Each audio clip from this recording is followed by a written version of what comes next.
Okay, today we're going to do some long division. Give yourself 5 to 6 minutes. Grab a cup of tea, maybe stick this on pause before you start. And I'll run through it nice and easy. And I'm sure by the end of it, you'll be able to do it. This is something that wasn't really taught very well in schools and something I've just picked up along the way. So here we go. Long division. Now, one thing I'll say is get yourself a nice big space to work. Use a big pen and write in big numbers. That seems to help keep it nice and organized, but give yourself space between where you're working. So let's start off with the number, let's say 1024, and we're going to divide that by, say, 66. So first of all, let's see where we'll go. So 66 into 1, that doesn't work. We can't fit 66 into 1. 66 into 10 maybe. No, that doesn't work. 66 into 102. Well, I know 66 will only go into 102 once, but just for clarity, let's write it down over here. 66 times by 1, 6 and 6, 66. If we did it by 2, if you're not sure, you can always just have a go. So 2 6s are 12, 2 6s are 12 plus the 1 is 13. So we've got 132. 2 66s are 132. That's more than 102. So let's go back to where we were. 66 goes into 102 once. So let's put our 1 there. But then what we have to do is take the 66 away from the 102. And this helps us work out the rest of the sum. So here we go. So I don't know how you do your subtraction, but this is how I do it.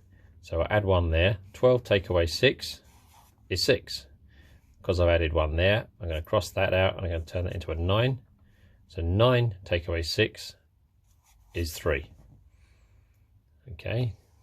Hopefully that makes sense. Just basically finding how many times 66 goes into 102, which is once. And then we put that figure 66 underneath and we take it away. So next thing we say is, how many times does 66 go into 36? Well, it doesn't. So what we can have a look over here and say, well, what I'm going to have to do is bring down this 4 and put it into the sum. Just like that. So now we can say, how many times does 66 go into 364? Oh, my head's scratching. I can hear the cogs turning. So you can do a little bit of mental maths if you want, or you can just have a little bit of an experiment. I think about 4 or 5 will be about right. So let's just try it with 66 times by 4. So 6 4s are 24. 6 4s are 24 plus the 2, 26. 264. I think we might need to have another one. Let's try 66 times 5. Remember, we're trying to get close to 364. So 5 6s are 30. And 5 6s are 30 plus the 3 is 33. Now that's pretty close. And I'm sure we can't add another 66 to that, or we're going to go over. But let's do it just to make sure. 6 6s are 36. 6 6s are 36, and 3 is 39. 396. So that's more. So the 6 isn't going to work, but the 5 will. 330 is less. So let's add the 330 there.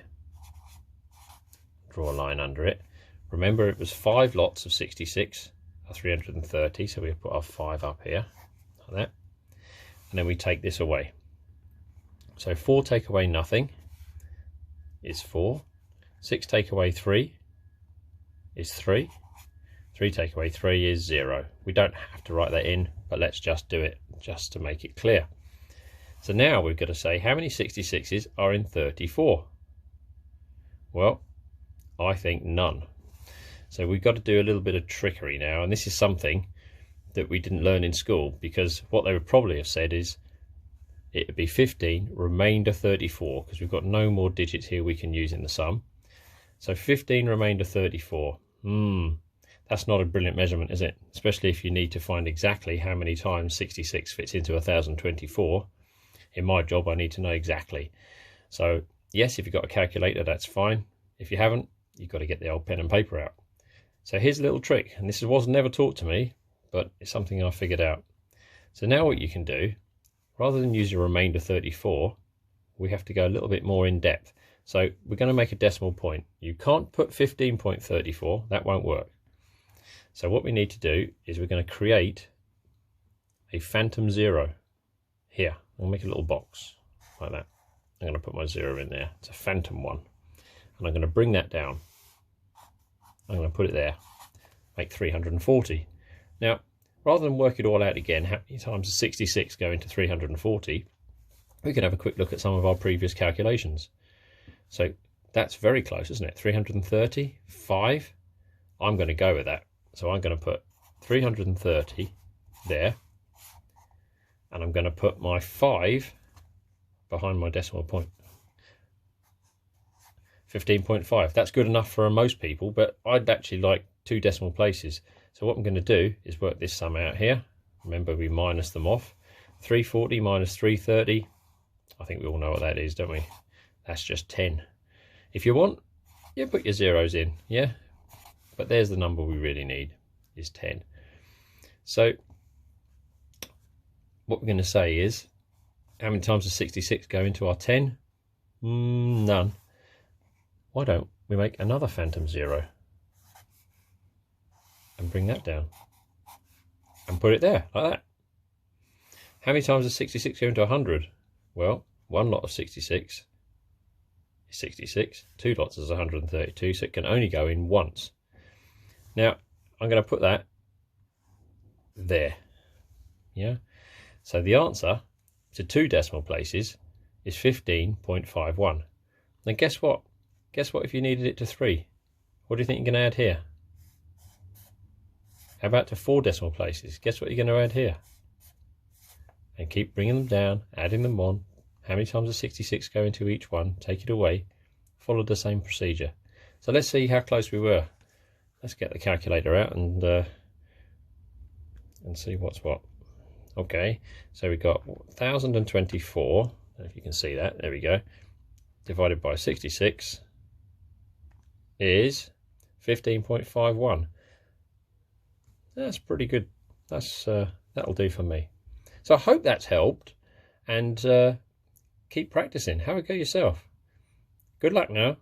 Bye.